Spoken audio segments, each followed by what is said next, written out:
నమస్తే, నేను మీ రేవంత్ చలమల. ఒకసారి ఈరోజు మార్కెట్ అప్డేట్ ఏంటో చూద్దాం. మంచి జీడిపి నెంబర్లు వచ్చాయి, కాకపోతే ఇండియన్ స్టాక్ మార్కెట్ మాత్రం కరెక్ట్ అవుతుంది.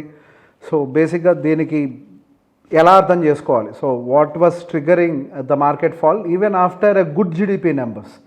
సో మార్కెట్లో అంతా పాజిటివ్గా జరుగుతుంది, నెంబర్లు పాజిటివ్గా ఉన్నప్పటికీ మాత్రం మన ఇండియన్ స్టాక్ మార్కెట్స్ మాత్రం దాని పెద్ద పాజిటివ్గా తీసుకున్నట్టుగా కనిపించట్లేదు. దానికి గల కారణాలు ఏంటి?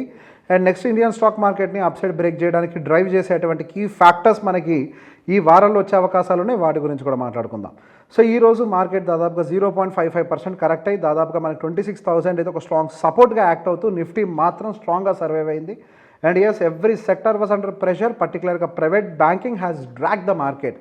సో పర్టికులర్గా మనం ఈరోజు చూసినట్లయితే మనకి ICICI bank, HDFC bank, Axis bank ఇవన్నీ కూడా బాగా మార్కెట్ని డ్రాగ్ చేశాయి. అండ్ దాంతోపాటుగా రిలయన్స్ కూడా మనకి మార్కెట్ ఫాల్లో యాడ్ అవ్వడంతో హియర్ అండ్ దేర్ ఈరోజు వచ్చిన మార్కెట్ ఫాల్లో 100 పాయింట్లు పైపెచ్చి 5 స్టాక్సే కాంట్రిబ్యూట్ చేశాయి. So there is a huge sell off in the market heavy weights. So పర్టికులర్గా మన మిడ్ అండ్ స్మాల్ క్యాప్ సెగ్మెంట్స్లో ఆ రేంజ్లో ఫాల్ లేదు. మిడ్ క్యాప్ సెగ్మెంట్ వాస్ కొంత బెటర్, 0.2%కి మాత్రమే పరిమితమైంది. But here and there good GDP numbers తర్వాత కూడా మనకి సెల్ ఆఫ్ అనేది కంటిన్యూ అవుతుంది. సో మార్కెట్ డెఫినెట్గా ఒక న్యూస్ కోసం అయితే వెయిట్ చేస్తుంది. సో మన ఇండియన్ జీడిపి నెంబర్స్ కొద్దిగా స్ట్రాంగ్గా వచ్చినప్పటికీ ఇండియన్ జీడిపి నెంబర్స్ కొద్దిగా స్ట్రాంగ్గా వచ్చినప్పటికీ మనకి ఇక్కడ జీడిపిలోకి వచ్చేసరికి మనకి 2 రకాలు ఉంటాయి. మనకి జీడిపి నెంబర్ ఏమని వచ్చింది? మనకి జీడిపి అప్రాక్సిమేట్గా 8.2% ఎంతో డెలివర్ చేసినట్టుగా కనిపిస్తుంది. సో బేసిక్గా ఇక్కడ మనకు ప్రొవైడ్ చేసింది నామినల్ జీడిపి. అంటే ఇక్కడ చూడండి ఒకసారి, నామినల్ జీడిపి అంటే ఏంటి? The total value of the goods and service produce at the current market price, while real GDP is the total value adjusted for the inflation using the constant price from the base year. Okay, so the basic ఇక్కడ ఏమవుతుంది, మనకి వచ్చినటువంటి nominal GDP ఏమో current market ప్రైస్కి ఎంత value add అయింది అన్నదాన్ని calculate చేసి, అంటే గూడ్స్, సర్వీసెస్, ఎవ్రీథింగ్. జీడిపి అంటే మనం గుండు సూద్ దగ్గర నుంచి, బట్టల దగ్గర నుంచి, గవర్నమెంట్ సర్వీసెస్ దగ్గర నుంచి ప్రతి ఒక్క దాన్ని, డిఫెన్స్ ఎక్స్పెన్సెస్ కావచ్చు, ప్రతి ఒక్క దాన్ని కన్సిడర్ చేసి మనం పోయిన సంవత్సరంతో కంపేర్ చేస్తే ఈ సంవత్సరం ఎంత వాల్యూని అడిషనల్గా యాడ్ చేసామన్న దాన్ని జీడిపి అని అంటాం. ఓకే, సో బేసిక్గా దాంట్లోకి వచ్చేసరికి ఇంకొక కేటగిరీ ఏం చూస్తాము?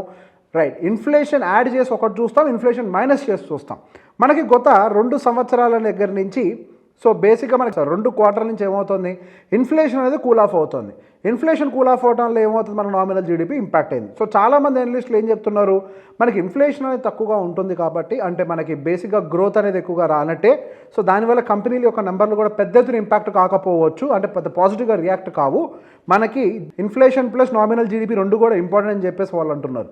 సో ఇక్కడ బేసిక్ ఇన్ఫ్లేషన్ కొద్దిగా కూల్ ఆఫ్ అవ్వటం వల్ల కంపెనీల యొక్క గ్రోత్ అనేది వేరీ అవుతుంది, అంటే వాళ్ళకి రావాల్సిన రెవెన్యూ గ్రో కాదు అని చెప్పేసి మాట్లాడుతున్నారు. ఓకే, ఒక పాయింట్లో ఆలోచిస్తే అది నిజమే. 100% ఇన్ఫ్లేషన్ తక్కువ వచ్చినప్పుడు డెఫినెట్గా, ఇన్ఫ్లేషన్ తక్కువ వచ్చినప్పుడు ఏం జరుగుద్ది, 10 రూపాయల దగ్గర నుంచి నెక్స్ట్ ఇయర్ 100, అంటే ఫర్ ఎగ్జాంపుల్ 11 రూపాయలు చేయాల్సిన ప్రోడక్ట్ అనుకోండి, 10 రూపాయల దగ్గర నుంచి 10 1 పైసానే చేస్తారు. అంటే వాళ్ళకి పెంచడానికి కూడా స్కోప్ దొరకదు, రెవెన్యూ పెరగదు కాబట్టి వాళ్ళ ప్రాఫిట్స్లో గ్రోత్ స్టోరీ అని తగ్గిపోతూ ఉంటుంది. ఇది యూజువల్గా జరిగే ప్యాటర్న్. సో దీని ఒక కన్సర్న్ కింద కూడా కొంతమంది చూశారు. సో అదేనా నిజంగా పెద్ద కన్సర్న్ అని అంటే, to me it is not a bigger concern. Because ఇప్పుడు ఇన్ఫ్లేషన్ అనేది for the temporary time being కోసం మాత్రమే కంట్రోల్లో ఉంటుంది. I strongly believe inflation will again go back to the 4. దానికి గల మేజర్ రీజన్స్ ఏమేమి ఉన్నాయి? మనకి మార్కెట్లో లిక్విడిటీ పెంచుతుంది గవర్నమెంట్ ఒకవైపు. మార్కెట్లో లిక్విడిటీ వస్తే, ప్రజల దగ్గర డబ్బులు వస్తే ఖాళీగా ఉంటాయా? ఖర్చులు పెట్టడం మొదలు పెడతారు. ఖర్చులు పెట్టడం మొదలు పెడితే ఆటోమేటిక్ ఇన్ఫ్లేషన్ అనేది మళ్ళీ షూట్ అవడానికి అవకాశాలు దొరుకుతాయి. సో బేసిక్ ఇప్పుడు మనకి పంటలని, అంటే వర్షాలన్నీ బాగుండటము, సీజన్స్ అన్ని బాగుండటం, ఇవన్నీ కూడా కొద్దిగా ఫేవరబుల్గా ఉండటం వల్ల ఇన్ఫ్లేషన్ తగ్గింది. సో ఒక పాయింట్ ఆఫ్ వ్యూ నుంచి చూసినప్పుడు కరెక్టే, బట్ కంపెనీస్ రెవెన్యూ బుక్స్లో చూసినప్పుడు అది కొద్దిగా డిసడ్వాంటేజ్ అయ్యే అవకాశాలు ఉన్నాయి. But I don't think this will impact in a very large manner. దానికి గల కారణాలు ఏంటి? మనకి ఇక్కడ సెక్టార్స్కి సంబంధించిన డేటాస్ని గమనించినప్పుడు మ్యానుఫ్యాక్చరింగ్ అండ్ ఫైనాన్షియల్ సర్వీసెస్ అద్భుతంగా జరుగుతుంది, there is no problem. Private consumption boost అయింది. మొన్నటి వరకు ప్రైవేట్ కన్జంప్షన్లో కొద్దిగా ప్రాబ్లం ఉంది అని చెప్పేసి every one felt. Now private consumption slowly started growing up. And మనకి జిఎస్టీకి సంబంధించినటువంటి అవుట్పుట్ కూడా బయటకు వచ్చింది. సో జిఎస్టీ అవుట్పుట్ కూడా అనుకున్నంత స్థాయిలో పెరగనప్పటికీ కలెక్షన్స్ మైనర్ గ్రోత్ అయితే డెలివరీ చేసింది. సో యాక్చువల్గా చెప్పాలంటే జిఎస్టీ కట్స్ వాళ్ళకి తగ్గాలి, బట్ మైనర్ గ్రోత్ అయితే డెలివరీ చేస్తుంది. It is good. ఫైనల్లీ మనం స్ట్రాంగ్గా తీసుకోవచ్చు దాన్ని. దాంతోపాటుగా స్ట్రాంగ్ Q3 నెంబర్స్ కూడా వస్తాయనేది కూడా యాంటిసిపేషన్ ఉంది. ఇన్ఫ్లేషన్ ఒక్కటే చిన్నపాటి కన్సర్న్, కానీ నిజంగా మార్కెట్ దానికే రియాక్ట్ అయిందా? ఇదే పెద్ద ప్రశ్న. యాక్చువల్గా మార్కెట్ దానికి కాదు రియాక్ట్ అయింది. మార్కెట్ రియాక్ట్ అయింది, ఇన్ఫ్లేషన్ స్లోగా ఉంది, జీడిపి బాగా వచ్చింది. ఈ 2 కేసెస్ ఉండటం వల్ల ఆర్బీఐ రేట్ కట్ని ఆపేస్తుందా? ఇది యాక్చువల్ మార్కెట్ ప్రాబ్లం. కంపెనీ రెవెన్యూలు పాడవుతాయి, ఏది కాదు. ఇంట్రెస్ట్ రేట్ కట్స్ ఆగితే ప్రాబ్లం అవుతుందని ఒక కన్సర్న్ మార్కెట్లో కనిపించింది. So basic interest rate cuts అనేవి సహజంగా మనకి మార్కెట్ కాంట్రాక్ట్ అవుతున్నప్పుడు లిక్విడిటీని పుష్ చేయడం కోసం అని చెప్పి మనకి ఇంట్రెస్ట్ రేట్ కట్స్ ఇస్తూ ఉంటుంది ఆర్బీఐ. ఇప్పుడు జీడిపి నెంబర్లు ఏమో 8% దాటేసింది. యూజువల్లీ ఇది రాదు అంత మంచి నెంబర్, బట్ దాటేస్తుంది. అంత మంచి నెంబర్లు డెలివరీ చేస్తుంది జీడిపి. వేరాజ్ మనకి ఇన్ఫ్లేషన్ ఏమో లోవర్ సైడ్ ఉంది. సో ఇంట్రెస్ట్ రేట్ కట్ చేయడానికి ఒక్క అవకాశం అన్న పాసిబిలిటీ ఉందా లేదా అన్నది ఆలోచించినప్పుడు యూజువల్గా దీనికి అవకాశాలు లేవు. బట్ ఆర్బీఐ గనక సర్ప్రైజింగ్గా రేపు డిసెంబర్ 5వ తారీఖున ఇంట్రెస్ట్ రేట్ కట్ ఇచ్చినట్లయితే మార్కెట్లు ఏవైతే ఇప్పుడు నెగిటివ్గా రియాక్ట్ అయ్యాయో మనకి దానికంటే హైలో క్లోజింగ్ ఇవ్వడానికి కూడా చాలా హై ప్రాబబిలిటీ ఉంది. ఇది ఒక కన్సర్న్. సెకండ్ కన్సర్న్ వచ్చేసరికి మనకి నిన్న రాత్రి హెచ్డిఎఫ్సి కానీ ఐసిఐసి బ్యాంక్స్కి సంబంధించినటువంటి యూఎస్ఏడిఆర్స్లో దాదాపుగా 4% to 3% సెల్ ఆఫ్ వచ్చింది. సో ఈరోజు మీరు గమనిస్తే మన మార్కెట్ని ఎక్కువగా డ్రాగ్ చేసింది కూడా హెచ్డిఎఫ్సి, ఐసిఐసి, యాక్సిస్ బ్యాంక్లే. దీనికి గల కారణాలు ఏంటి? మనకి వెయిటేజెస్ అనేవి బ్యాంక్ నిఫ్టీలో కొద్దిగా ఎక్కువగా ఉన్నాయన్న విషయం అందరికీ తెలుసు. దాదాపుగా 62% వెయిటేజ్ వరకు కూడా ఈ టాప్ 3 బ్యాంక్స్ హోల్డ్ చేస్తున్నాయి. సో దీనివల్ల మ్యానిపులేషన్ ఆఫ్ ఇండెక్స్ అనేది ఈజీ అవుతుంది. కాబట్టి సెబీ ఏం చేసింది, వాళ్ళ యొక్క వెయిటేజ్ని తగ్గించి 45%కి తీసుకుంటాండి అని చెప్పారు. సో బేసిక్ ఇక్కడ 45%కి తీసుకొచ్చినంత మాత్రాన బ్యాంక్స్ ఎందుకు సెల్ ఆఫ్ చేయాలి? అది మంచి కోసమే కదా చేసేదని అంటే, చాలామంది ఇండెక్స్ వెయిటేజెస్ మీద ఇన్వెస్ట్మెంట్లు పెడుతూ ఉంటారు. ఇండెక్స్ ఫండ్స్లో పెట్టుబడులు పెడతారు. ఫారిన్ ఇన్వెస్టర్స్ కూడా ఇండెక్స్ని రిప్లికేట్ చేసే వాళ్ళు పెట్టుబడులు పెడుతూ ఉంటారు.